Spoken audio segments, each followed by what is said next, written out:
ॐ अज्ञानतिमिरान्धस्य ज्ञानञ्जनशलाकया चक्षुरुन्मिलितं येन तस्मै श्रीगुरुवे नमः। हरे कृष्ण। भगवद गीता अध्याय 14 3 मोड्स ऑफ मटेरियल नेचर, प्रकृति के 3 गुण। श्लोक संख्या 10। रजस्तमः च अभिभूय सत्वं भवति भारत, रजः सत्वं तमः च एव, तमः सत्वं रजः तथा। हे भरतपुत्र, कभी कभी सतोगुण रजोगुण तथा तमोगुण को परास्त करके प्रधान बन जाता है, तो कभी रजो सतो तथा तमोगुण को परास्त कर देता है, और कभी ऐसा होता है कि तमोगुण सतो तथा रजोगुण को परास्त कर देता है। इस प्रकार श्रेष्ठता के लिए निरंतर स्पर्धा चलती रहती है। तो ऐसा नहीं है कि सतोगुण अधिक बलवान है, अधिक ताकतवर है, सुख देता है, तमोगुण वीक है, बिल्कुल ऐसा नहीं है। समय समय पर परिस्थितियां बदलती हैं और हमारे ऊपर प्रभाव जो है बदलता है। मुख्यतः हमारी संगति के कारण हमारे पर कोई गुण प्रभावित हो, हमें कोई गुण प्रभावित कर देता है। कोई व्यक्ति हो सकता है बहुत ही तमोगुणी व्यक्ति हो, एकदम निर्पट तमोगुणी व्यक्ति, लेकिन अचानक से किसी सतोगुणी व्यक्ति के संग में आने से वो उतनी देर के लिए सतोगुणी बन जाता है, उसके विचार बदलने लगते हैं, बातें बदल। इसलिए हम साधु संग करते हैं। कहते हैं ना, साधु संग साधु संग साधु संग सर्व शास्त्र कहे, लव मात्र साधु संग सर्व सिद्धि है। यदि हम थोड़ी सी देर का भी साधु संग करते हैं श्रवण कीर्तन के माध्यम से, तो हमारे विचारों में परिवर्तन आने लगता है धीरे धीरे। उतनी देर के लिए तो आ ही जाता है एटलीस्ट। जैसे हम भगवान की कथा सुनते हैं थोड़ी देर के लिए यदि, तो उतनी देर के लिए हमारे विचार बिल्कुल बदल जाते हैं। ये प्रभाव है हमारे ऊपर जो पड़ता है। और उसी तरह से कोई व्यक्ति बहुत ही सतोगुणी हो, लेकिन अगर वो तमोगुणी व्यक्तियों के बीच में रहता है, कई बार हमारे बच्चे बड़े अच्छे होते हैं, लेकिन जैसे वो कॉलेज लाइफ में जाते हैं, इंजीनियरिंग में जाते हैं, हॉस्टल में रहते हैं, और बिल्कुल बदल जाते हैं बिकॉज ऑफ द एसोसिएशन। वहाँ पर वो कई ऐसे बच्चों के साथ रहते हैं जो नहाते नहीं हफ्ते तक, कमरे में सिगरेट पीते हैं, छुप छुप के शराब पीते हैं और चीज़ें करते हैं। धीरे धीरे उनके साथ रह के उनका प्रभाव, जबकि बच्चा बहुत अच्छा था। तो इस प्रकार से हमारी संगति हमारे पर बड़ा प्रभाव डालती है, और उस कारण से कभी सतोगुण प्रधान हो जाता है, कभी हम लोग सतोगुणी बातें करने लगते हैं, कभी हम रजोगुणी चीज़ें करने लगते हैं, विचार हो जाते हैं, कभी हमारे तमोगुणी विचार हो जाते हैं। लेकिन इंपॉर्टेंट बात समझने की ये है कि केवल लोगों की एसोसिएशन से ऐसा नहीं होता है। प्रकृति में हर चीज तीनों गुणों में बंधी हुई है। न केवल लोग, बल्कि बहुत सारी ऐसी चीजें हैं जिनके संपर्क में आने से हमारे विचार बदल जाते हैं। जैसे कि म्यूजिकल इंस्ट्रूमेंट्स है। अगर आप ऐसा म्यूजिक सुन रहे हो जिसमें बहुत सारी बीट्स हैं, तो आपके अंदर एकदम से थोड़ा सा उत्साह सा आने लगता है, और बीट्स बज रही होते हैं, थोड़ा सा पैशनेट माइंड हो जाता है। और एक तरफ कहीं शहनाई बज रही हो या बांसुरी बज रही हो, तो एक डिफरेंट मूड हो जाता है ना। तो यानी कि केवल लोगों का प्रभाव नहीं पड़ता हमारे पास हर चीज़ जिसके साथ हम एसोसिएट करते हैं, उस हर चीज़ का प्रभाव पड़ता है। इसलिए कई बार लोग कहते हैं इतना करने की क्या ज़रूरत है, ये कपड़े बदलने की क्या ज़रूरत है, बालों का स्टाइल बदलने की क्या ज़रूरत है, खाना बदलने की क्या ज़रूरत है, मन सच्चा होना चाहिए, मन सच्चा तो कटौती में गंगा, वगैरह वगैरह कई सारे फार्मूलाज लोग बना के रखते हैं। लेकिन वास्तव में वो चलते नहीं है। वो मन को तसल्ली देने के लिए, जब क्योंकि हम कुछ कर नहीं पाते तो हम ऐसे हमारा मन साफ है जी, क्या फ़ायदा तुम्हारे ऐसे भक्तों का, देखो जी भक्त लोग कितने झूठ बोलते हैं, इससे अच्छे तो हमें। ऐसी कई चर्चाएं हम करते रहते हैं। ये we justify our deeds somehow rather than changing ourselves. तो हम ये बता रहे हैं आपको, इस प्रकार से हर चीज़ जिसके साथ हम एसोसिएट करते हैं उसका इम्पैक्ट हमारे ऊपर पड़ता है। इसलिए we have to be very careful about everything. हम पहले भी चर्चा किया इस अध्याय के प्रारंभ में भी, कि हम कपड़े कैसे पहनते हैं उसका भी हमारी मानसिकता पर प्रभाव पड़ेगा, बिल्कुल पड़ेगा। बहुत ज़्यादा फिटेड कपड़े, बहुत ज़्यादा शो ऑफ करने वाले कपड़े हमारे को एकदम से एक डिफरेंट माइंड सेट पर ले जाएंगे। आप देखेंगे, हमने देखा है ऐसा होता हुआ, हमारे बच्चों के अंदर प्रभाव पड़ जाता है। एकदम से बच्चों को डिफरेंट कपड़े पहना दीजिए तो उनकी चाल बदल जाती है और वो डिफरेंटली रिएक्ट करने लगते हैं। So it impacts everything impact. उसी तरह खान पान, यस इम्पैक्ट्स। लोग कई बार कहते हैं खान पान का प्रभाव नहीं पड़ता, बिल्कुल पड़ता है, शास्त्र भरे पड़े हैं इस चीज़ से। हम्म, तभी भगवान ने क्या स्वप्रसाद अन्न दिले भाई, क्या कितना हम बोलते हैं महाप्रसाद गोविंदे नाम ब्राह्मणी वैष्णवे सर्व पुण्यमताम राजन विश्वास नहीं जायते शरीर अविद्या जाल जड़ेंद्रिया ताहे काल।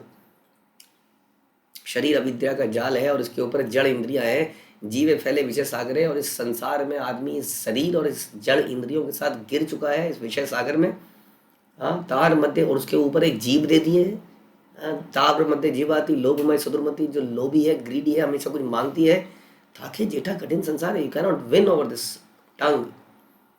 इसीलिए भगवान ने अपना प्रसाद दिया है।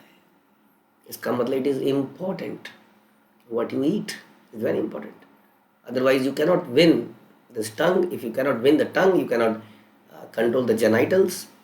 ऐसा शास्त्र बताते हैं। Although exceptions are always there, it should not be, but exceptions are not the rules. अगस्त मुनि थे जो कुछ भी खा के गायब कर देते थे, बचा जाते थे। समुद्र खाया तो समुद्र पता नहीं कहाँ चले गए, समुद्र गायब। कितनी स्टोरी सुनते हैं उनकी। 2 असुर थे जो उनके अंदर, वो क्या असुर क्या करते थे, बकरा वगैरह बन के, मतलब डिश बन के आपके सामने आ जाएंगे, मीट आप मीट खाएंगे, वो बकरा अंदर बड़ा हो जाएगा, वो मांस के टुकड़े जुड़ जाएंगे, वो अंदर बन जाएगा, पेट फाड़ के बाहर निकल आएगा। ऐसे वो लोगों को मारा करते थे। उन्होंने खाया और उसको हजम कर गए। उनको पता चल गया था कि ये राक्षस है, असुर है। उन्होंने खाया और डकार मारी, हजम, वो राक्षस खत्म, समाप्त। तो we should not, we are not like that. हम जानते हैं हम वैसे नहीं है। इसलिए for us it is very important कि हम क्या, तो हम चर्चा ये कर रहे हैं कि हर चीज़ का इम्पैक्ट हमारे ऊपर पड़ेगा, हमारे खान पान का, हमारे कपड़ों का। हम जिन दृश्यों को देखते हैं, आज की डेट में आप किसी बच्चों के कमरों में जाओगे तो वहाँ कुछ फिल्मी एक्टर एक्ट्रेसेस, कोई बॉलीवुड की एक्ट्रेसेस की फ़ोटो, हमने तो खुद देखा अपनी आंखों से, बॉलीवुड की एक्ट्रेसेस की फ़ोटो लगी होंगी जगह जगह पर उसके कमरे में। और माँ बाप भी कहेंगे ये उसकी लाइफ है, हमें क्या है, इट्स उसकी लाइफ। पहले ज़मानों में घरों में देवी देवताओं और भगवान की फ़ोटो होती थी, जगह जगह बहुत ज़्यादा फ़ोटो होती थी। बाद में बड़ी बेइज्जती उड़ाते लोग, सारी दीवारों पर यही है। इसका भी प्रभाव पड़ता है। किन रंगों को हम देखते हैं, भड़कीले रंगों को, किन फोटोज़ को हम देखते हैं, उसका प्रभाव पड़ता है। इसलिए हर चीज़ बड़ी इंपॉर्टेंट है यहाँ पर। हमें पता नहीं चल रहा है, अनजाने में ऐसी चीज़ें हो रही है, हमारे व्यक्तित्व का डेवलपमेंट हो रहा है, हमारे व्यक्तित्व पर प्रभाव पड़ रहा है उन चीज़ों का। समझ में आया? तो कैसा हम म्यूज़िक सुनते हैं, कैसे हम दृश्य देखते हैं। ऑब्वियसली जहाँ पर भगवान की बहुत सारी फ़ोटो के, आदमी कुछ भी करने से पहले एक चेतना में लगता है, यार मैं क्या कर रहा हूँ, इस कमरे में मैं कैसे कर सकता हूँ ये काम, जहाँ पर हाँ साक्षात भगवान है। कहीं ना कहीं कुछ रहता है, इम्पैक्ट पड़ता ही है। उसी तरह से हर चीज़ का, हाँ, कैसी सुगंध हम लेते हैं, बहुत ज़्यादा उत्तेजित सुगंधें, बहुत ज़्यादा डीओ और ज़्यादा परफ्यूम्स, हाँ, रजोगुण का लक्षण है। बदबू आना तमोगुण का लक्षण है।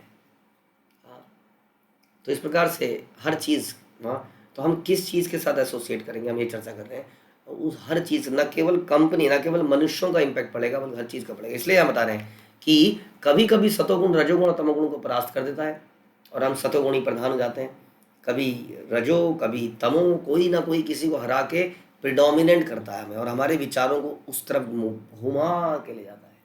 यानी कि हमारे अपने कुछ विचार ही नहीं है। ऐसा किन लोगों के साथ होता है? ऐसा उन लोगों के साथ होता है जो कहते हैं यतो मत ततो पत, जैसा मतलब जैसा मेरा मन करेगा मैं वैसे ही करूँगा, हाँ, जो मुझे अच्छा लगेगा। कई बार कहते हैं आइए आप नाम जपिए, भगवान के नामों को जपिए, आइए क्लास में सुनिए। ज़बरदस्ती नहीं करना चाहिए। देखिए जी, जब प्रभु चाहेंगे तब हो जाएगा। कुछ लोग तो ऐसा आंसर देते हैं। कुछ लोग कहते हैं जब अंदर से आएगा, तो अंदर पता नहीं कौन बैठा है अंदर। जब अंदर से आएगा तो अंदर से तो आता नहीं है, सच बताएं तो, क्योंकि हम गुणों से प्रधान। हमारे अंदर या तो सतोगुण हमें एक मोड़ के ले जा रहा है, या रजोगुण मोड़ के ले जा रहा है, या तमोगुण। तो कौन से अंदर की बात कर रहे हैं आप? जब सतोगुणी प्रभाव पड़ेगा तब तमोगुणी प्रभाव पड़ेगा, या रजोगुण, क्योंकि हमारे विचार तो कुछ है ही नहीं, कि हमारी लाइफ में कोई प्रिंसिपल तो है ही नहीं, ना तो शास्त्र है ना साधु की वाणी है। तो हमारे विचार कहाँ है? हमारे विचार वो हैं जो मेरे मन में आएगा। मेरे मन में क्या आएगा? जो गुणों से मैं प्रभावित हूँ वो मेरे मन में आएगा। अगर मैं सतोगुण से प्रभावित हूँ तो हो सकता है मेरे मन में आ जाए कि चलो किसी की मदद करते हैं, हाँ इत्यादि। रजोगुण में अकॉर्डिंगली, तमोगुण में मन करेगा छोड़ो यार बहुत काम कर लिया, सोते हैं, संडे का दिन है, लेट्स एंजॉय, पूरे दिन 6 दिन तो काम ही करना है, सोते हैं, आज पूरा दिन मैं सोऊंगा, पिक्चर देखूंगा, खाऊंगा, सो जाऊंगा, पिक्चर देखूंगा, खाऊंगा, सो जाऊंगा, है कि नहीं। तो यानी कि उस वक्त मेरे विचार, तो हम कहेंगे जैसा मेरा मन, अभी मेरा मन नहीं आ रहा प्रभु जी कि आज मैं संडे के दिन भी लेक्चर, हाँ इट्स फॉर एंजॉयमेंट। तो इसका मतलब क्या हुआ, ये मेरा विचार नहीं है। हम सोचते हैं ये मेरा विचार है। आपने पहले श्लोक सुना था कि जीवात्मा कुछ करती नहीं है, जीवात्मा तो प्रकृति के गुणों के अंतर्गत कुछ कर देती है, उसको लगता है जीवात्मा, जीवात्मा तो प्योर है, वो तो कुछ कर ही नहीं है, वो तो सोर्स ऑफ एनर्जी बनी हुई है, दैट्स इट, राइट। तो ये हमारे विचार नहीं है जिसको हम कहते हैं कि ये हमारा विचार है। हाँ, हमारा विचार नहीं, बहुत बड़ी गलतफहमी है। ये विचार है उस पर्टिकुलर गुण के द्वारा प्रभावित हुए मेरे मन का, और मैं मन नहीं हूँ, मैं एक जीवात्मा हूँ। जीवात्मा की इच्छाएं, जीवात्मा के कार्य, जीवात्मा की क्या इच्छाएं हैं, उसको क्या चाहिए, उसकी क्या खुराक है, ये शास्त्र बताते हैं। यानी कि शास्त्र के विचार हमारे विचार हैं, हाँ, भगवान के गुरु के विचार हमारे विचार, क्योंकि we belong to those people, वो हमें बेटर जानते हैं हमसे। होता है ना कई बार बच्चा अपने आप को नहीं जानता है, उनके माता पिता बेटर जानते हैं उनको, तो वो जानते हैं हमारे वास्तविक विचार वो हैं। इसलिए हमें उन विचारों की तरफ मुड़ना चाहिए, ना कि इन सतोगुण रजोगुण तमोगुण से प्रभावित, क्योंकि इनमें निरंतर स्पर्धा चलती रहती है, ऑलवेज कॉम्पिटिशन।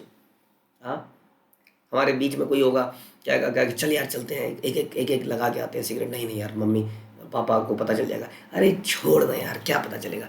वहाँ से एक दोस्त आएगा, नहीं नहीं ये गलत बात है, एक दोस्त आएगा, हट पागल कहेगा, दूध पी ले, ले दूध की बोतल पकड़। तो ये स्पर्धा चल रही है, एक तरफ सतोगुणी दोस्त है, एक तरफ तमोगुणी रजोगुणी दोस्त है। अब ये स्पर्धा चल रही है, अब हम पता नहीं किसकी तरफ निकल लेंगे, लेकिन हम किसी भी तरफ निकलें, द प्रॉब्लम इज ये तीनों के तीनों गुण बांधते हैं। तो किस तरफ निकलें भाई, तो निकलें गुरु साधु और शास्त्र की तरफ, जो हमारे इटर्नल, हाँ हमारे इटर्नल फ्रेंड है। सुहृदम सर्व देही नाम ज्ञात्वा माम शांति में रिच्छति। उस परम भगवान को जानकर, जो सबके परम हितैषी हैं, हम शांति प्रसन्नता प्राप्त करते हैं। उनको जानने के लिए हमें भक्ति करनी पड़ती है, शास्त्र पढ़ने पड़ते हैं, भक्ति योग के नियमों का पालन करना पड़ता है, तब हम इन तीनों गुणों को जीत सकते हैं, जिसके बारे में अधिक जानकारी आगे के श्लोकों में बड़ी डिटेल में आने वाली है। तो हम काफ़ी कुछ समझ गए हैं, हाँ, लेकिन फिर भी because this is very important, भगवान ने शुरू में कहा था ये बड़ा इंपॉर्टेंट ज्ञान है, क्योंकि बड़ा प्रैक्टिकल है। हाँ, हम बड़े भ्रम में जीते हैं संसार में, ये भ्रम को तोड़ने वाला है कि नहीं भैया, हाँ यू आर नथिंग, दिस गुणाज are very powerful. Okay, Hare Krishna, Shrila Prabhupada की जय, भगवद गीता की जय।